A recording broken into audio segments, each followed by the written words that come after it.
there is a big concern in the whole industry about the effects of low flow fixtures on our drainage systems. You got to have the water to carry the waste to the Correct. sewer treatment plant. So we still haven't had the testing done that's going to prove what our lowest threshold can be. After a certain point, you can only reduce the flow so much, or you're really causing more problems than you're solving. So you got to, as a plumber, I know you got to have water to take the debris out. pardon my offense, the poop down to the sewer. Absolutely. Absolutely.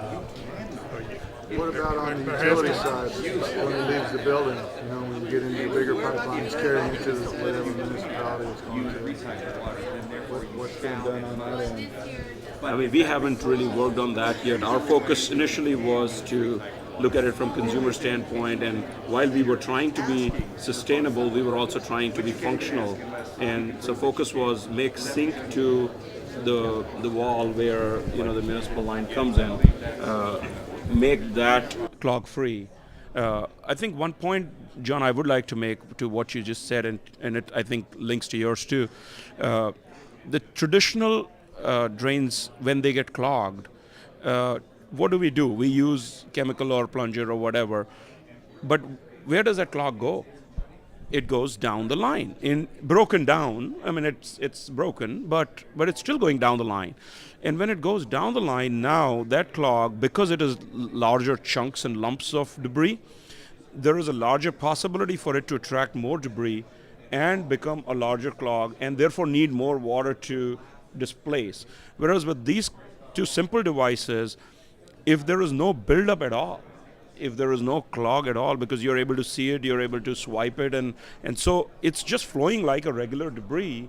Therefore, possibility of clogs down the line and percolating clogs down the line is also reduced. So in a way, that's why we say that these are water conservation supporting devices, because when you reduce the flow rate, that reduction in flow rate needs something like this to ensure that there is not a clog buildup or a debris buildup down the line. And this is just some simple examples of what we've been able to do, but I'm sure there is more that can be done.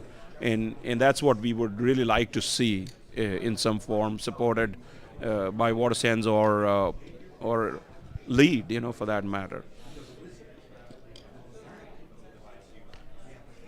Sure. Oh, sure. A couple of things. You mentioned in your presentation that the fact that by rotating the dial, you can create a momentary surge to help move solids down the line. And of course, the primary function of keeping some of the larger particulates out of the drain to begin with, because you're able to capture them and remove them. Have you done any studies, or can studies be done to compare the biofilm buildup between lines that have this built in and ones that have technical or typical drainage components as a comparison to compare the biofilm buildup? Yeah. What we did is we did a 1-year test where in 2 sinks in the same bathroom, we installed a regular P-trap system, whatever is existing, and then we installed this. And on this one, on a monthly basis, we were just giving it a turn or two to clean it. And I actually have a slide to show the comparison. After a year, just a year, P-traps debris doesn't get built overnight. It takes time. But even in as small a period as 1 year, there was the whole P-trap was completely clogged, and it had, it was black and gunky with mold, mildew, and whatever debris collection and biofilm, and this was clear. And so when you look at the contrast, just a little preventative maintenance can get rid of that.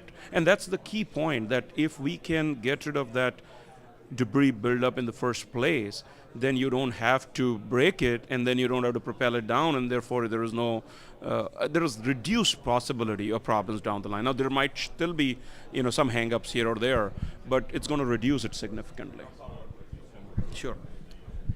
You have any plans for a bath and shower version? Absolutely. We actually this version is compatible with a bath or shower, and in my partner's house, because he has access to the shower, he's installed this and it works very well. The challenge with this particular version is that you can't access it, so you can't do that.